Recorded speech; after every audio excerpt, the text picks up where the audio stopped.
Jā, jā, jā, jā. Piepos būs 1. decembrī. Jā, jā, jā. Jā, jā, jā, jā. Jā, jā, jā.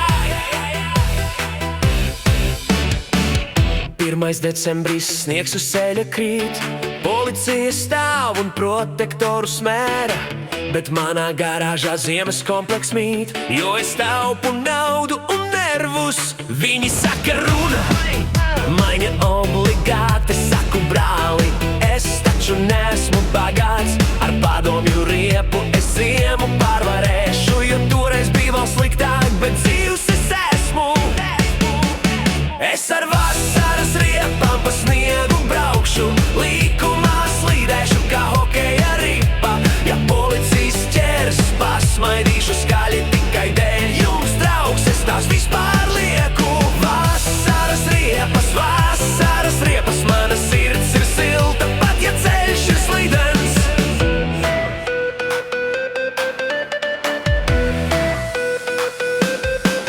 Man Žigulis smejas par visiem BMW, viņam protektori kā plikas kājas, bet es zinu noslēpumu no vectēva laikiem. Galvenais ir bremzēt pie sarkanās gaismas, jaunas riepas nē, paldies, pārāk dārgi, labāk alu nopirkšu un draugiem iedzeršu, jo dzīve ir īsa, bet sods man pie dirsas, un ar to var samaksāt pat 3 kastes alus.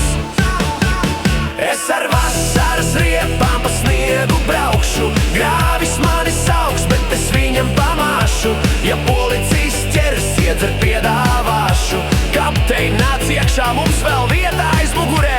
Vasaras riepas, jo esmu padomju cilvēks, man bailes ir svešas.